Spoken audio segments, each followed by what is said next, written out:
শেষ পর্যন্ত গুঞ্জনটাই সত্যি হলো। দীর্ঘদিন পর জাতীয় দল থেকে বাদ পড়লেন মাহমুদুল্লাহ রিয়াদ।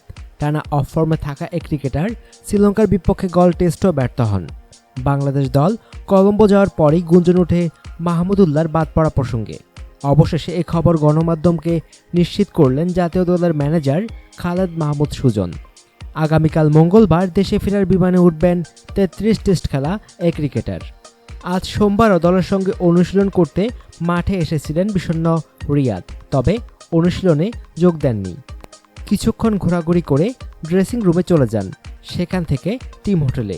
এই ঘটনা থেকে অনেকটা আভাস পাওয়া গিয়েছিল।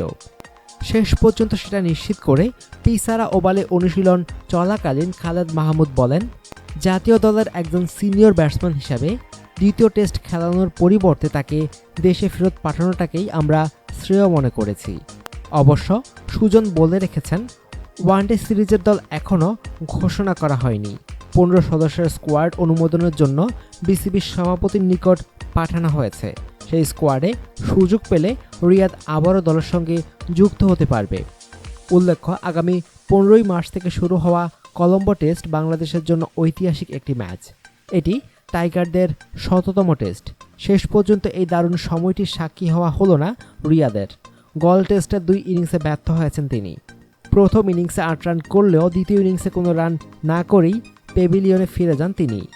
সর্বশেষ 2015 সালে ভারতের বিপক্ষে ফতুল্লা টেস্টে ইনজুরির কারণে জায়গা হারিয়েছিলেন তিনি। অনুগ্রহপূর্বক সংবাদটি শেয়ার করুন এবং খেলাধুলার সর্বশেষ খবর জানতে স্পোর্টস লাইট সাবস্ক্রাইব করে রাখুন। ধন্যবাদ।